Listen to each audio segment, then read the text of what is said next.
Before we dive in, I just want to give a quick apology for the delay on this video. I've been super sick this whole past week, but luckily I'm at the tail end of it. If my voice is still scratchy though, that's why. The episode opens with Dunk rotting away under the tree where he made his camp, broken down from the weight of his wounds and the loss of Baelor. Arriving to greet him is Lionel, alongside his maester, who quickly gets shooed away for his incompetency. Despite Dunk's misery and regret, Lionel seems sentimental about the whole experience, seeing it as excitement compared to his boring life as Lord of Storm's End. Whether out of a desire for more exciting life, loneliness, romantic interest in Dunk, or a concoction of all the above, Lionel invites Dunk to journey back to Storm's End with him and live with him as his companion. I mean, spending your days just hanging out and vibing with Lionel Baratheon seems like the ideal life, especially in as fucked up of a place as Westeros. Yet still, Dunk rejects this offer, thinking that it'll just bring pain and suffering wherever he goes, like he believes he did with Rafe and now with Baelor and the rest of the Targaryen family. Lionel, however, responds with a sentiment that seems to be growing amongst the common folk and lords as well. He says Dunk did the realm a kindness by causing the chain of events that led to Baelor's death, and that the only good Targaryen is a dead Targaryen. When Dunk angrily rejects this notion, reminding Lionel that Baelor fought and died for him, Lionel snaps. He says that it was he and the rest of Dunk's teammates that truly fought for him. Baelor went into the battle knowing that, as Hand of the King and heir to the Iron Throne, nobody on Aerian's side would actually really harm him. In turn, Baelor's involvement was all for publicity, and that he had lost his life because the gods don't favor a fraud. I like this exchange because it brings another interesting moral question into the story. How much of Baelor's defending of Dunk was out of genuine care and being a good person, and how much of it was a PR stunt to paint his family in a better light?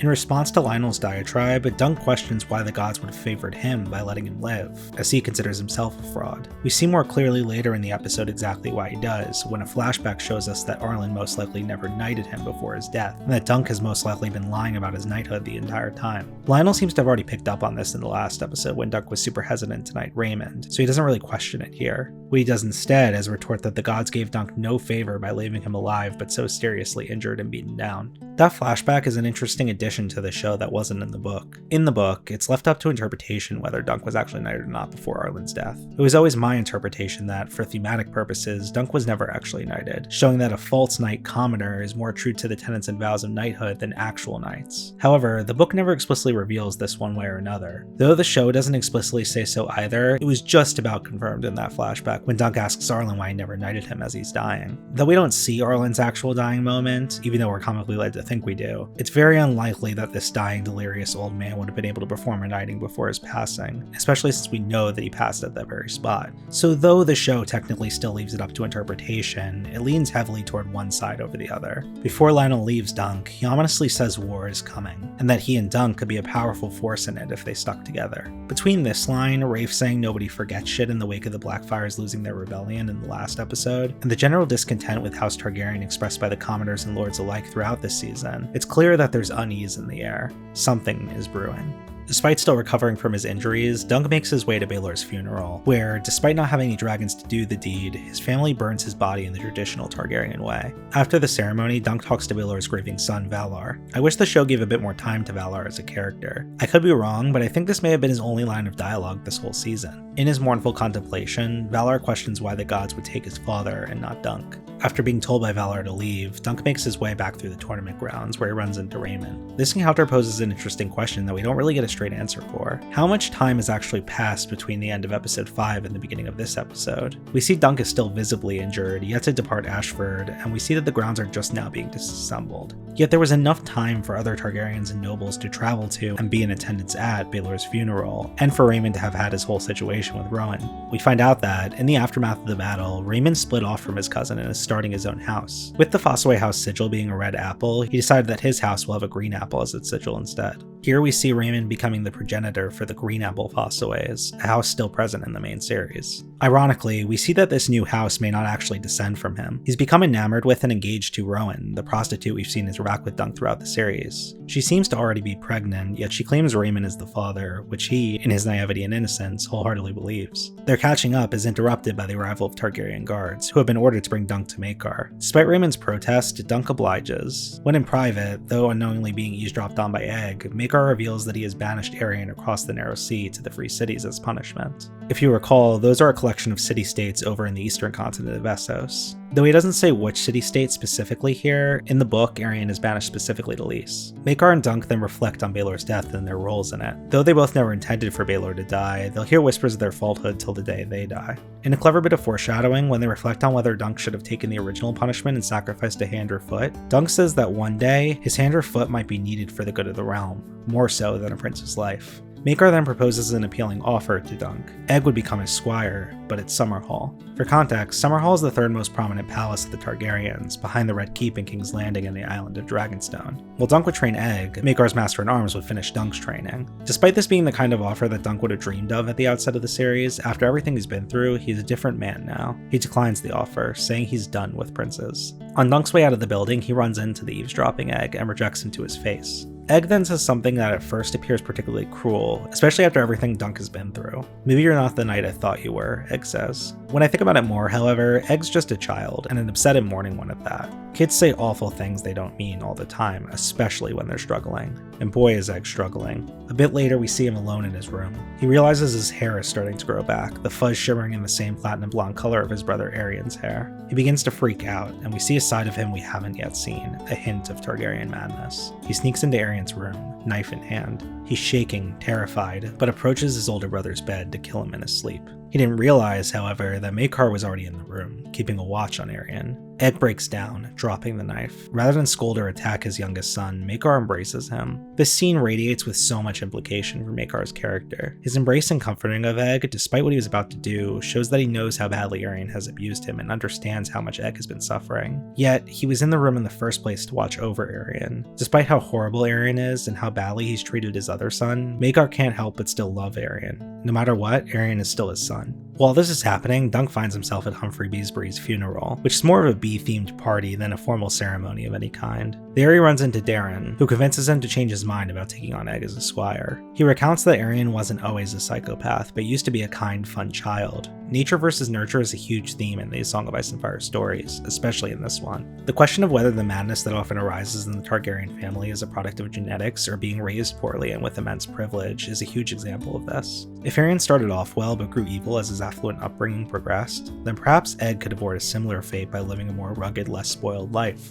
This conversation with Darren prompts Dunk to return to Maekar. He tells him that he'll accept his offer to take Egg on as his squire, but on a big condition. The two wouldn't live in affluence at Summerhall. Rather, Dunk would take Egg on the road, traveling across Westeros and helping people along the way, just as Arlen had trained him. Maekar adamantly refuses Dunk's proposal, saying he won't let his son, a member of the royal family, live in poverty. Dunk pushes back, reminding Maekar that two of his other sons, Aerion and Darren, were raised as royalty, and they turned out as absolute messes. This pressures Maekar to admit the real reason behind his hesitancy. With Aerion a psychopath soon to be banished from the country, Aemon away at the Citadel training to be a maester, and Darren a drunken mess, Maekar sees Egg as his last son, his last chance. He doesn't want to lose him like he lost the rest. Resigned to Maekar's answer, Dunk prepares to leave Ashford. On his way out of the village, he encounters Raymond one last time for a final goodbye. As a parting gift, Raymond reveals he purchased back the horse Dunk had to sell in episode 2. Rather than accept the horse, however, Dunk kindly gives it to Raymond as both a gift to a friend who was there for him, and because the horse would have a much better life at the orchard Raymond is planning to open than out on the road. Before Dunk departs from Ashford, he pins a penny to the tree he had been camping under. This is to honor his mentor, Sir Arlen. In the flashback we got earlier in the episode, Arlen told the story of how the people in his hometown of Pennytree would pin pennies to the tree in the town square before they set off to war, hence the town's name. When they returned, they would remove the penny. Yet war is war, and many pennies remain pinned to the tree forever. While I wish this story was told earlier in the season to amplify the emotional impact of this scene, it was still very touching. It would be beautiful if the series finale of the entire show ended with an old Dunk returning to this tree and removing the penny himself. With that tribute to his mentor, Dunk sets off, having no idea where he'll head next. Just before he can leave, however, he's stopped by Egg. Egg reveals that Maekar changed his mind, and that Dunk can take him on as a squire on the road. During this whole exchange, ravens can be heard screeching in the distance, watching. Together, our duo sets out on the road. The world is their oyster. They can go anywhere in the 7 kingdoms, which Egg actually corrects as being 9. I found this to be very funny, since it's technically true. Before Aegon the Conqueror set out to conquer Westeros and unite the continent into one country, it was comprised of 7 independent kingdoms. A lot of these kingdoms were consistent with the regions of Westeros we have today. There was the North ruled by the Starks, the Westerlands ruled by the Lannisters, the Stormlands ruled by the Baratheons, Dorne ruled by the Martells, and the Vale ruled by the Arryns. There was also the Reach, but back then it was ruled by the Gardeners rather than the Tyrells. The Riverlands and the Iron Islands were actually one kingdom, controlled by the Horse, spelled H-O-A-R-E to clarify. When Aegon conquered the continent, he established the Targaryen dynasty as the controlling power over all of these kingdoms, making them territories of one big country rather than independent countries. During this transition, the Iron Islands and Riverlands were split into two separate kingdoms, controlled by House Greyjoy and House Tully respectively. In a Washington DC-like fashion, pieces of the Stormlands and the Riverlands were carved out to create the new territory of the Crownlands, where Aegon would build King's Landing and his palace, the Red Keep. Though technically Aegon hadn't successfully conquered Dorne, he still, in his pride and arrogance, considered it part of his realm. In turn, this left there now being 9 kingdoms in Westeros, as opposed to the 7 he set out to conquer and named his country after. Of these 9 kingdoms, Dunk and Egg decide to journey to Dorne, both having never been there.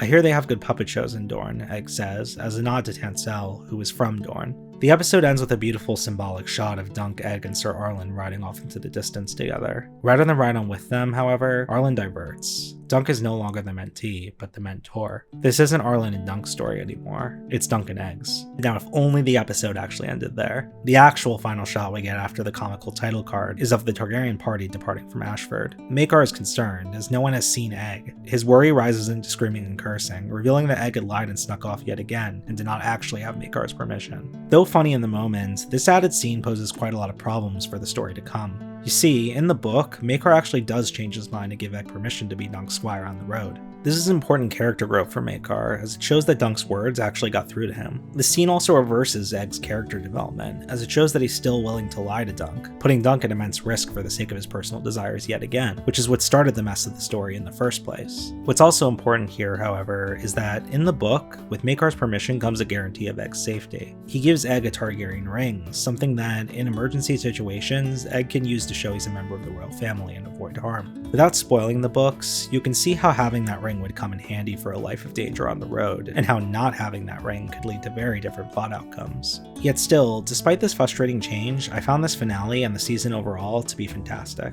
Before I wrap up this video, I just want to say thank you. Thank you, George R.R. Martin, for creating this world and the stories that mean so much to me. Thank you, Ira Parker and the rest of the HBO team for painstakingly translating this story to screen. And most of all, I want to thank you, my viewers, for tuning in each week not just to the episodes, but to my videos. Your support means the world to me. The Hedge Knight is a story of hope, showing us that in an increasingly fucked up world, there's still good, and that anyone can make a difference. With everything happening in our world, I think that an adaptation of that story couldn't have come at a better time. For departing context, this season just adapted The Hedge Knight, the first of the 3 stories that comprise the A Knight of the Seven Kingdoms book. That gives us at least 2 more seasons guaranteed, yet more than likely, there will be more seasons to come from that point on. You see, we already have knowledge of what Dunk and Egg go on to do, from both the history book The World of Ice and Fire, and from references in the main series. Dunk and Egg have a wild life full of adventures and history ahead of them, and I'll be here chronicling it all. If you aren't already, I hope you'll subscribe to take the journey with me.